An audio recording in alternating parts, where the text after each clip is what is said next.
Olá pessoal, sejam todos bem-vindos à nossa aula número 7 de Administração de Recursos Humanos 2. Então, dando continuidade à questão da descrição dos cargos, agora nós vamos falar sobre a questão da avaliação dos cargos. Então, basicamente, quando a gente vai fazer a descrição, a gente tem que fazer uma definição do conceito primeiro. Então, olha só, o conceito a gente pode definir como uma exposição escrita de um cargo e dos deveres que ele inclui. Então, vamos lá. Descrição de cargos é a exposição escrita, não pode ser falada. Então, quando você contrata uma pessoa, e é muito comum quando você não tem um processo de um plano de descrição de cargos, né, formalizado, você contrata a pessoa e no momento da entrevista você diz para ela o que se espera dela. No dia a dia, você continua dizendo para ela o que se espera dela. Mas quando você tem uma descrição de cargos formal, escrita, dizendo a ela o que ela deve fazer, então fica tudo muito mais claro. Por isso é importante você criar essa definição formal. E a descrição de cargo, ela tem que conter um título, ou seja, qual é o status do funcionário? Então, você tem que ligar um título com a natureza dos deveres do cargo. Então, a pessoa vai ser o quê? Uma auxiliar administrativa? Vai ser uma analista de sistemas? Vai ser uma coordenadora de qualidade? Vai ser uma gerente financeira? Então, reparem, determinados cargos, status diferente. Mediante o quê? A definição do título. E você tem que identificar o departamento que se localiza, a pessoa a quem o funcionário se reporta. Então, ao definir o título, logo em seguida, você tem que criar ali uma definição de qual é o departamento onde aquela pessoa será alocada, quem será o seu superior imediato. Você tem que dizer também quais são as atribuições ou funções especiais. Então, as atribuições do cargo normalmente serão ordenadas por importância, então você tem que colocar em ordem aquilo que se espera dela, do mais importante para o menos relevante, ok? E também, se for o caso, indicar se a pessoa irá operar ou manusear algum tipo de ferramenta ou então equipamento. E também você definir quais são os requisitos e especificações, ou seja, quais são as habilidades exigidas, se essa pessoa, de repente, ela tem que dominar uma língua, se ela tem que saber operar um Excel, se há algum tipo de exigência física, você tem que também deixar isso claro. De repente, é um trabalho braçal, a pessoa tem que fazer um trabalho de chapa, por exemplo, ou trabalhar numa fazenda. Então, essas exigências físicas também devem ser especificadas. Então, quais são os cuidados quando você está fazendo uma descrição de cargo? O primeiro deles, descrever de maneira clara o cargo e não o ocupante. É muito comum a gente fazer um trabalho de descrição de cargos onde as pessoas pensam em simplesmente pegar aquilo que uma pessoa que já ocupa o cargo faz e colocar na descrição de cargo. Está correto? Não, não está correto. Para dizer, poderia estar meio correto. Porque o que você tem que fazer é esquece o que a pessoa faz hoje, se concentra no cargo. O que especificamente nós esperamos do ocupante desse cargo? E não o que nós esperamos da Maria, do Antônio ou do João. Então, essa descrição ela deve ser impessoal, não pode levar em consideração o ocupante. Então, existe uma definição, né, que você deve fazer essa descrição sempre usando um verbo na terceira pessoa do presente infinitivo ou indicativo. Por exemplo, quais são as atribuições da pessoa? Preparar, executar, realizar, efetuar, auxiliar, controlar, conferir, digitar, calcular, operar, ajustar, verificar, contatar. Existe uma lista um pouco mais para frente que a gente vai mostrar quais são as opções que você tem. E você deve descrever o que se faz, como se faz e para que se faz. E, se for o caso, pesquisem na Classificação Brasileira de Ocupações, que é o CBO, para verificar, de acordo com aquilo que se espera do cargo, qual é a classificação mais próxima em termos de cargo. Então, aqui alguns verbos que podem ajudar vocês que indicam execução. Aconselhar, adotar, ajustar, ajudar, analisar, apoiar. Isso tem que ficar muito claro. Apoiar é diferente de executar. Apoiar é dar suporte. Executar é uma coisa mais forte. Pressupõe que a pessoa tem que executar aquilo. Então, às vezes, algumas pessoas executam e outras apoiam. Entenderam a diferença? Outros exemplos: alcançar, apoiar, né? Isso aqui está mais relacionado com objetivos. Atingir, aumentar, tá ok? Então, aumentar o faturamento em 10%. Desenvolver um plano para crescimento de mercado. Então, todos são verbos tanto indicando execução, como no slide anterior, quanto indicando objetivos, como nesse caso, que podem ser usados.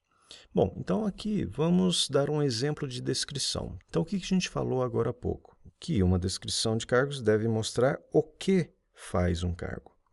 Então, olha só, dentro dessa descrição, vamos pegar só o que está em vermelho. Então, o que faz um determinado cargo? Elaborar descrições de cargos operacionais e administrativos de qualquer das áreas da empresa. Então, imagine que isso aqui seja uma descrição de cargos de um analista de cargos. Então, o que ela faz? Ela elabora descrições de cargos operacionais e administrativos de uma área específica? Não, de qualquer das áreas da empresa. Ah, ok. E como é que ela faz? Ah, ela faz isso especificando as tarefas, as responsabilidades, os requisitos e outros objetivos. Então, aqui fica claro como ela deve executar o trabalho dela. E agora, para que ela faz? Qual é o objetivo? Qual é o sentido? Qual é a importância? O que se espera em termos de resultado? Ah, ela faz isso porque, ao fazer isso, ela vai fornecer informações para avaliação dos cargos, enquadramento dos empregados, recrutamento e seleção, treinamento e outros afins. Então, repare, aqui ficou muito claro. Então, qual é a descrição de cargos? Elaborar descrições de cargos operacionais e administrativos de qualquer das áreas da empresa, especificando as tarefas, responsabilidades, requisitos e outros aspectos a fim de fornecer informações para avaliação dos cargos. Enquadramento dos empregados, recrutamento e seleção, treinamento e outros afins. Essa é a descrição total. Mas você pode conseguir pensar especificamente esses pontos do que o ocupante do cargo faz, como o ocupante do cargo deve fazer e para que o ocupante do cargo faz isso, tá ok? Então, a partir do momento que você faz isso, você pode gerar um ciclo de melhoria contínua. Porque você vai escrever o que se faz, você deve justificar o que se faz, a pessoa, pelo menos se espera que ela faça aquilo que está escrito, registre aquilo que ela fez, revise aquilo que foi feito e revise aquilo que vai fazer. Acabou? Não. Você vai ter um ciclo corretivo. Por quê? Porque mesmo assim pode ser que existam algumas discrepâncias entre aquilo que está escrito e aquilo que está sendo feito.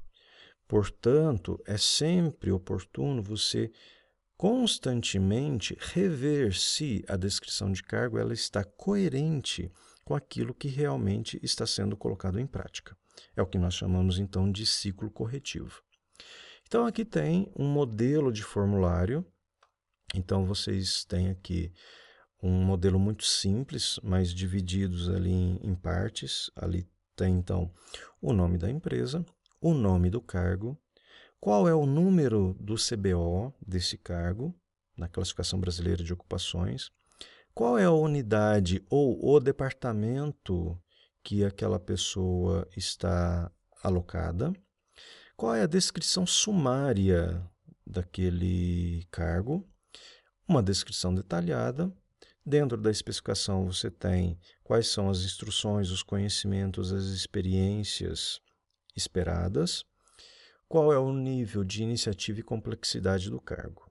Depois tem ali alguns tipos de responsabilidade, supervisão, se essa pessoa tem responsabilidade por máquinas e equipamentos, por numerários, dinheiro, que tipo de erro, materiais e produtos e assim por diante. E a parte de esforço, que pode ser um esforço mental ou visual, físico, se ela está em uma área que existe algum tipo de risco, né? As condições de trabalho que essa pessoa vai estar submetida, e ali embaixo o registro de quem foi que elaborou e quando foi elaborado então essa descrição de cargo. No final da última aula, nós falamos então sobre métodos para levantamento de cargos. Esses métodos podem ser por observação, pode ser por questionário ou então por entrevista. Bom, eu não sei então como descrever o cargo, eu não sei o conteúdo do cargo. Como é que eu faço isso? Primeiro, você pode usar de observação. Você vai até o ambiente de trabalho da pessoa e vai acompanhar a execução do trabalho dela e anotar as suas atividades. Então, para aquelas atividades que exigem um trabalho fixo, repetitivo, de fácil compreensão, que geralmente são trabalhos operacionais, você pode usar da observação. Então, você vai, visualmente, você está acompanhando aquilo que ocorre e você vai descrevendo. Se por acaso você tiver alguma dúvida, você pode complementar essa observação com perguntas. Você chega para a pessoa e fala: olha, além disso, o que você faz? Então você pode complementar essas questões perguntando para as pessoas, porque ninguém conhece melhor aquilo que é feito do que a própria pessoa. Você pode também aplicar um questionário. Então você vai fazer uma solicitação para que os ocupantes do cargo especifiquem as atividades e respondam a perguntas sobre requisitos, características, condições de trabalho e assim por diante. Então, é importante que se tenha uma clareza nas perguntas e também sobre a habilidade das pessoas em darem informações por escrito.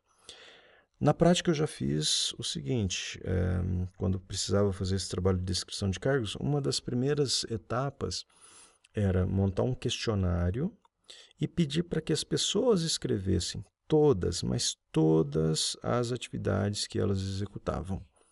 Claro, isso depois passava por um filtro, passava por um trabalho de análise, mas facilitava bastante a coleta de dados.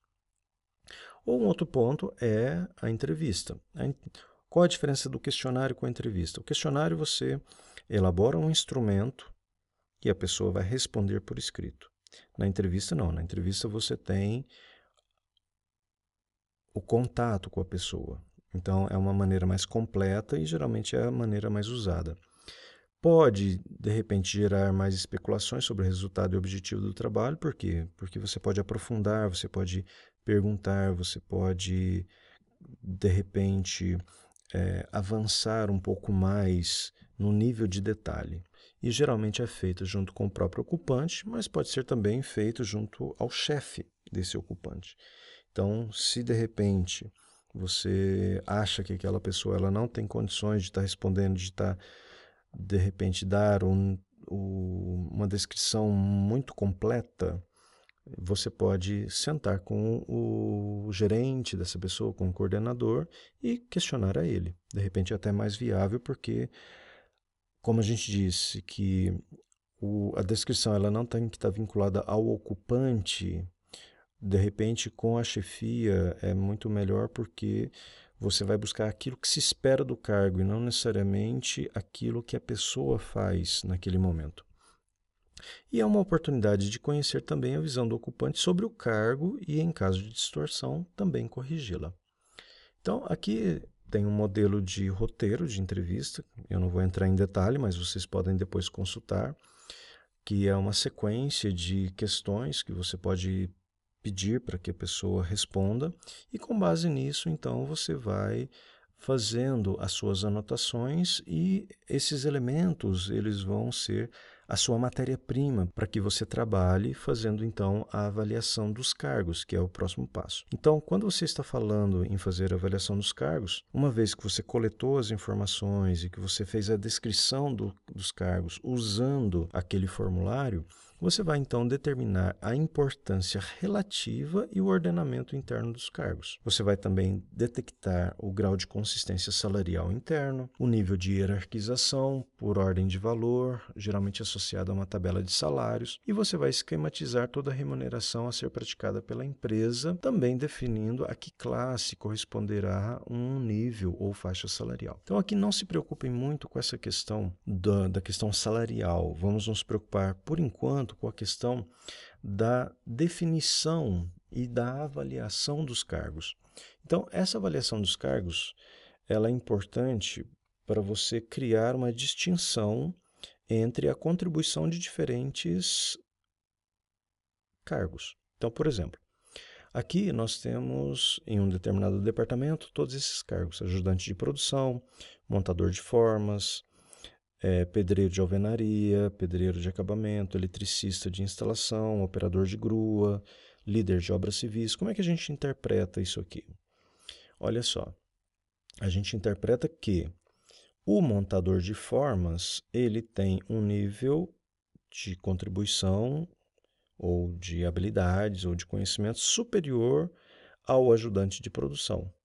O pedreiro de alvenaria, por sua vez, ele tem um nível superior também em relação ao ajudante de produção. E assim você vai criando, então, uma tabela que vai mostrar para vocês o grau de importância de cada um dos cargos. Então, a gente pode observar que o líder de obras civis, reparem só, ele tem uma autoridade, ele tem um nível de conhecimento, o cargo dele é mais relevante do que todos os demais. Então, isso faz com que a gente possa atribuir uma determinada pontuação a cada um dos cargos. Então, olha só, o ajudante de produção, se a gente for observar, ele está o quê? Ele está abaixo de todos os outros cargos.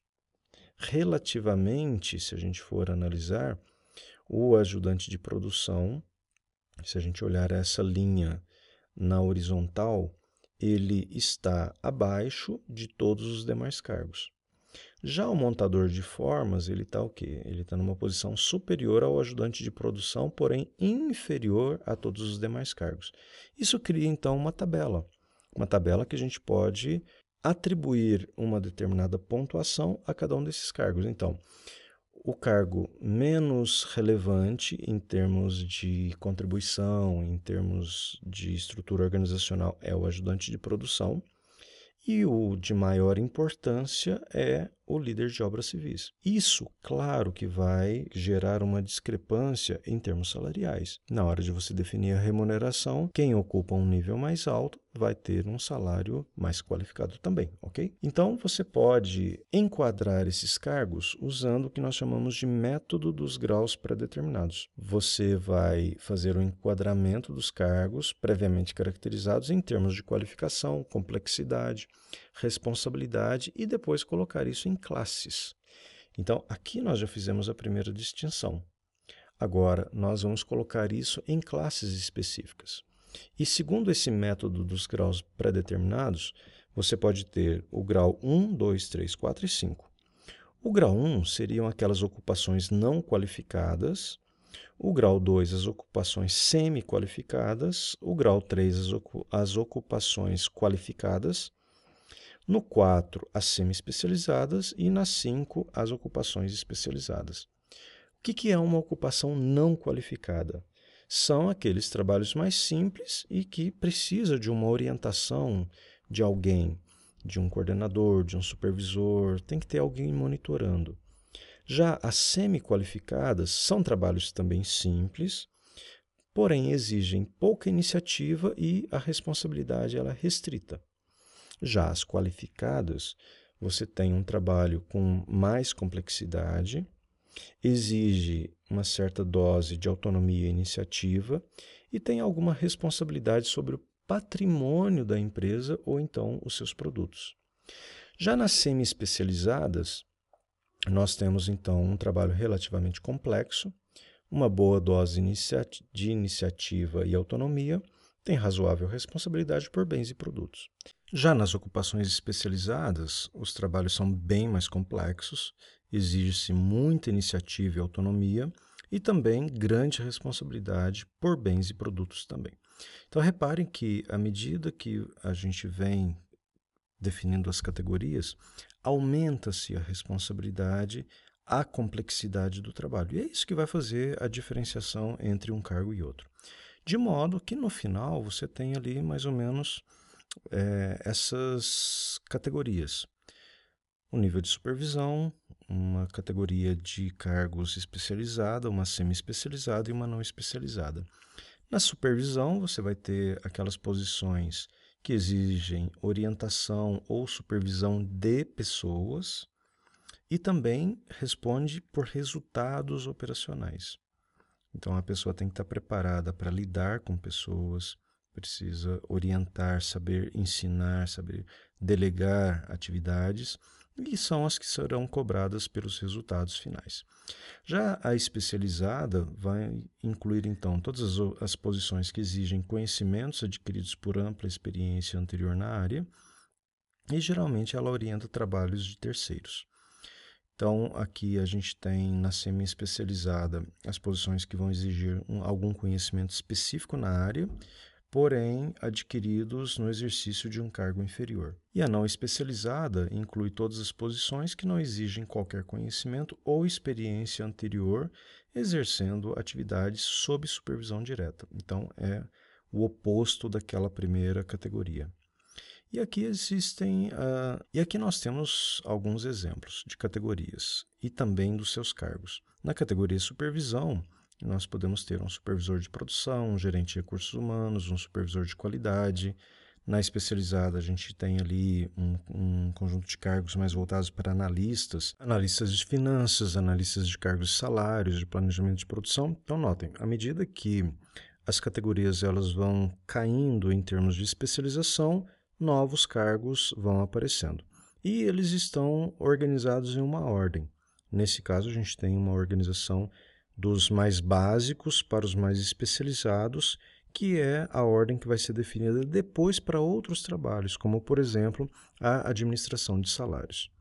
Então, no ordenamento dos cargos, após a definição das classes, obtém-se então os cargos distribuídos em ordem crescente de importância. Todos os cargos agrupados numa mesma classe têm o mesmo tratamento salarial, sendo um valor único ou então dentro de uma faixa.